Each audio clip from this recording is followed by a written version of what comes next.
So we did 8-5, the properties of logs. I don't think that the book gives you enough practice with that, so we're going to do a little bit more in 8-5, and we'll move into 8-6 today. So I did want to do like a little redux of 8-5 right here. We'll just do some plain old notes. We're going to solve some equations.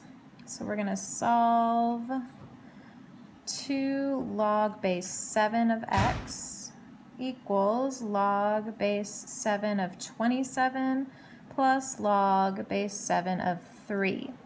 And we're going to use those properties that we talked about in the last section. Those properties are so important. I wish that the book would do it over 2 sections, but they don't, so did it ourselves.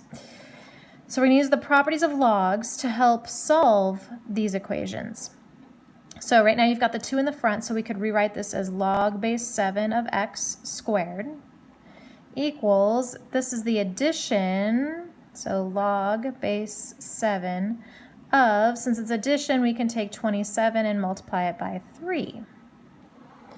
All right, so now we can rewrite this as log base 7 of x squared equals log base 7 of 27 times 3, which is 81. So now the bases and the logs are the same, so they can be gone. And we just have to make sure that x squared is equal to 81. Taking the square root of both sides, x equals, now we could say plus or minus 9, except that, remember, we can't ever go past 0, so we'll just take the positive. Okay? All right, we'll do one more of those just for good measure. Let's do log base 6 of x plus log base 6 of x plus 5 equals 2. So again, applying our properties of logs, we've got addition, which means we can turn this into multiplication. So it's x times x plus 5 equals 2. All right, now here's the thing. We don't have a log over here, so it's different from this one where we had a log on both sides and the log was the same base. This one we have a log on one side but not the other, so let's write this then in exponential form. So this is x squared equals x times the quantity x plus 5. All right, this is an algebra 1 problem. We can do this. Linear term, quadratic term, set it equal to 0. So x squared plus 5x minus 36 equals 0. Factors of negative 36 that add to equal 5. Let's see, we've got 4 and 9.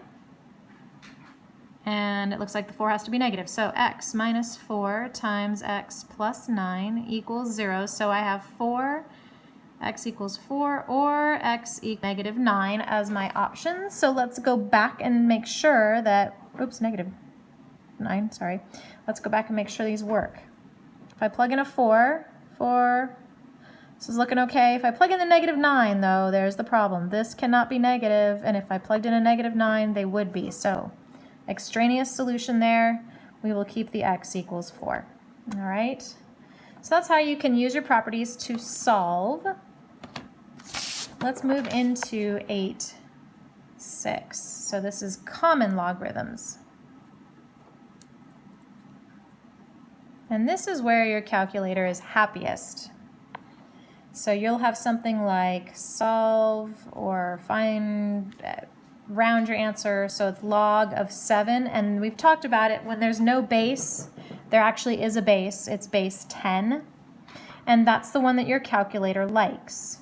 So you just, in your calculator, you go, oh, okay, log 7. Now some of you might have to do 7 log depending on the language that your calculator uses. But you've got an approximation, so this is about 0.84-ish. Okay? Easiest problems in the whole book. All right, so let's do something a little different. We're going to solve 4 to the x equals 19, and we're going to round to 10,000. 10,000. There we go. Before, you would change your 19 to a base of 4, but that's not a possibility. If this was a 16, great, we'd be in business, but it's a 19. So they don't have that common base like they've had in the past. So this is where logs come in handy. Log is an operation, so you can log both sides. Log of 4 to the x equals log of 19. And I'm using base 10 simply because it's easiest. It will always be the easiest. Now we can apply our rules of logs. So whoop, that comes to the front. X log base 4 equals log of 19. So our unknown is no longer an exponent. It's now in the kind of the coefficient location. So we can solve for x. Divide. Remember, log 4 is just a number, just like log 7 is a number. So we can divide both sides by log 4. So x equals log 19 divided by log 4. And that's what you put in your calculator. Log 19 divided by log 4. And I've got approximately 2.123. Oh, nope, that's going to round, so I'm just going to have to round it like that. 1.124. I guess since they want the 10,000th, I'll put the 0. All right, so the next one, let's do an inequality. Same idea though, solve. 3 to the 5y is less than log of 7 to the y minus 2. Oh gosh, no, I got ahead of myself, sorry. It's 7 to the y minus 2. I gave away what we have to do. All right, so again, the bases, normally we try to get the bases to be the same, but 3 and 7 can't be done. So we log both sides.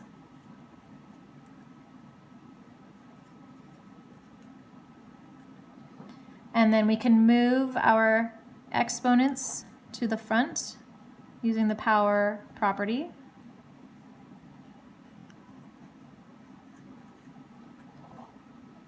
Okay, now this y though is stuck in the parentheses, so we're going to have to distribute the log 7 so that we don't have parentheses anymore. So this will be y log 7 minus 2 log 7.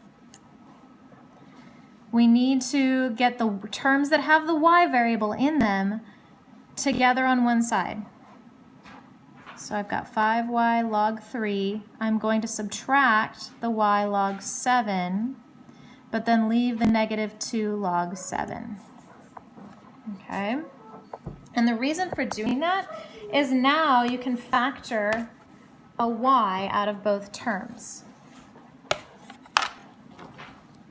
So if I factor a y out, I've got 5 log 3 minus log 7 less than negative 2 log 7.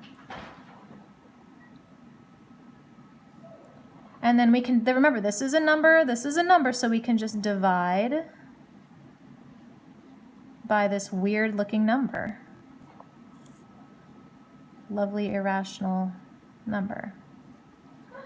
I do not recommend putting these things into your calculators as you go along. I recommend doing it at the end, because you'll get a lot of rounding error and then you'll be way off by the time you're at the end. So y is less than, so you've got negative 2 divided by 5 log 3 minus log 7. Make sure you do parentheses down here if you're using your calculator, okay? And so that's going to be less than negative 1.0972-ish.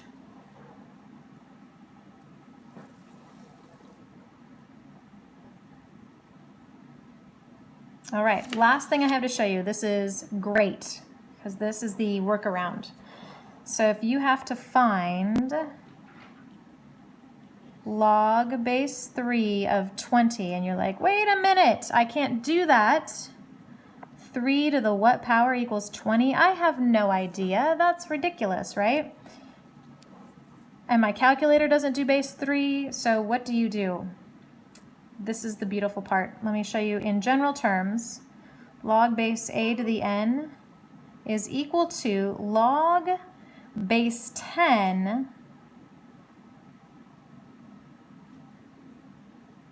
of n divided by log base 10 of a. So this is what's called the change of base formula.